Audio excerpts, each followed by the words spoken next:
Yun,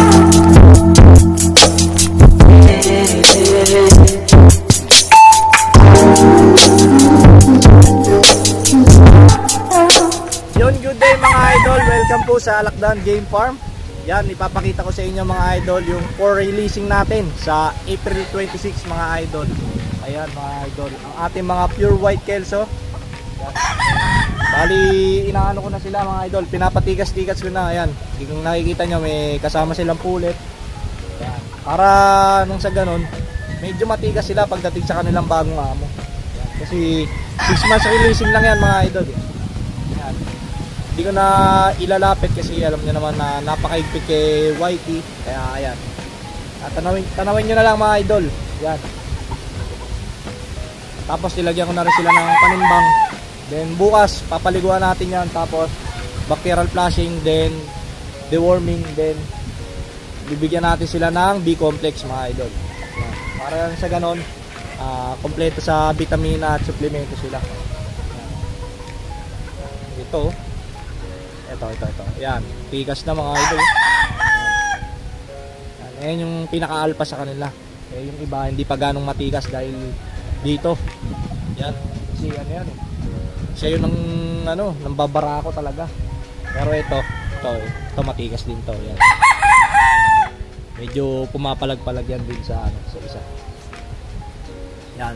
Tapos babaguhin na natin yung patuka nila. Bibigyan na natin sila ng high protein feeds mga idol. Ito ipapakita ko sandali lang mga idol. Yan mga idol, ang tagal ko ba? Ito mga idol. Ito yung last vlog natin na tinimpla. Ito na ipapakain natin sa kanila. Bali para bumulto na sila. Tsaka inalis na natin sila sa range dahil habol sila ng habol ng babae.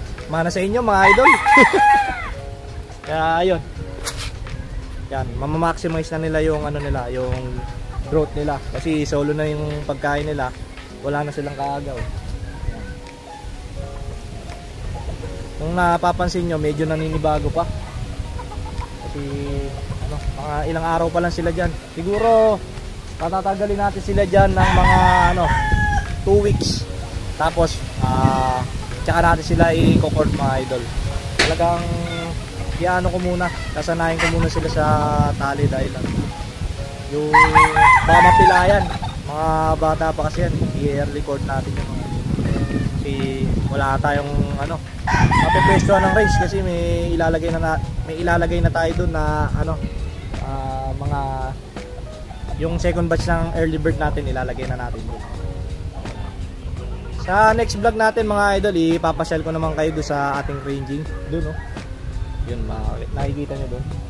Tapos meron pa tayong area na dine-develop doon. Ipapasyal ko rin kayo doon. Sa ngayon, ito lang muna mga idol. Yan, kasi baka maubusan tayo ng vlog. Alam ko naman na inaabangan nyo yung mga vlogs ko. Kapal na mukha. Dahil mga idol. Kasi mga nakaraang araw, nakaraang buwan, alam nyo naman na hindi tayo nakapag-vlog. Alam nyo ba mga idol kung ba't di tayo nakapag-vlog? 2 beses tayo na demonetize. Buti na lang mga idol, nakabalik pa ako. Yan. Na-monetize na tayo. Kaya ito, nakapag-vlog ulit tayo, nakapag-kwentuhan ulit tayo mga idol. Yan. Ganun lang mga idol, i-update ko lang kayo. Tapos kapag may mga time ako na kailangan nyo ng mga tips, basta alam ko, i-share ko sa inyo mga idol kung ano yung mga tips natin dito sa pag-vlog. Tsaka kung may mga katanungan kayo mga idol, i-comment nyo lang sa comment section nang sa ganun na masagot natin at magawa na natin ng content. Kasi ang hirap mag-isip ng content dahil nagko-content na ako sa Facebook, nagko-content pa ako dito. Kaya hirap na. Kaya na-miss ko rin na mag-content na makausap kayo. Ayan. Siyempre mga solid subscriber ko, hindi ko kayo makakalimutan. Kaya nga ito, nagbablog ulit tayo. Kasi tagal natin hindi nakapagkwentuhan. Kaya ayan, nalalayo na tayo sa topic mga idol. Kasi na-miss ko kayo, pasensya na. Ayan mga idol, ito yung mga para sa pahulugan natin. April 26, 2025 ang date of releasing mga idol. Ayan, sa mga interesado, meron pa tayong pahulugan sa starting ngayon, meron tayong mga idol.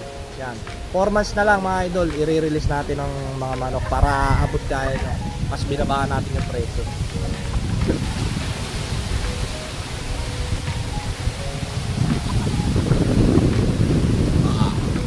So yung mga idol, dito ko natatapusin ang ating vlog. Yan, i-update ko na lang kayo sa mga susunod na content natin.